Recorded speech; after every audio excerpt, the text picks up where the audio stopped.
Hello বন্ধুরা, প্রথমে আমি সবার কাছে ক্ষমা চেয়ে নিচ্ছি, সরি বলছি সবাইকে যে আমি এখন পর্যন্ত ভিকি কৌশলের যে তবা তবা গানটা আছে সেটার উপরে ডান্সের রিলটা আপলোড করতে পারিনি। কি করব বলেন তো, এত চাপে লাইফটা চলছে না, বলার মতন না। এই যে ভিকি কৌশলের গানটা যখন এসছে না, এই ট্রেন্ডিং সংটা, মানে কি বলবো, সব দিকে খালি ওটা নিয়ে চর্চা। এখন যেদিকেই দেখছি ওটারই রিল, সবাই ওটা নিয়েই ডান্স করছে, ওটার ভিডিওই ছাড়ছে। আমি এখন পর্যন্ত ভিকি কৌশলের তবা তবাটা এখন পর্যন্ত ছাড়িনি। এখন কথা হলো গিয়ে, প্রচন্ড চাপে ছিলাম, প্রচন্ড বেশি চাপে ছিলাম। কেন চাপে ছিলাম বলি আপনাদেরকে।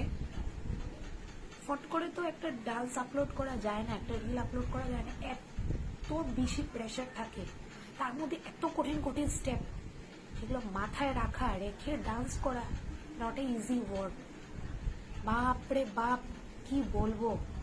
ভেবেছিলাম যে রিলটা করেও ছিলাম, তারপর বানিয়েও নিয়েছি রিলসটা। তারপর ভাবলাম একটু বন্ধু বান্ধবকে দেখাই, তো ওদের মতামতটা জানি। একটা আছে না যে রিলস আপলোড করার আগে যে সব ঠিক আছে নাকি, কি বলবো। ওরা রিলসটা দেখে বলছে, ভাই এটা কি বানালি। ওরা দেখে তো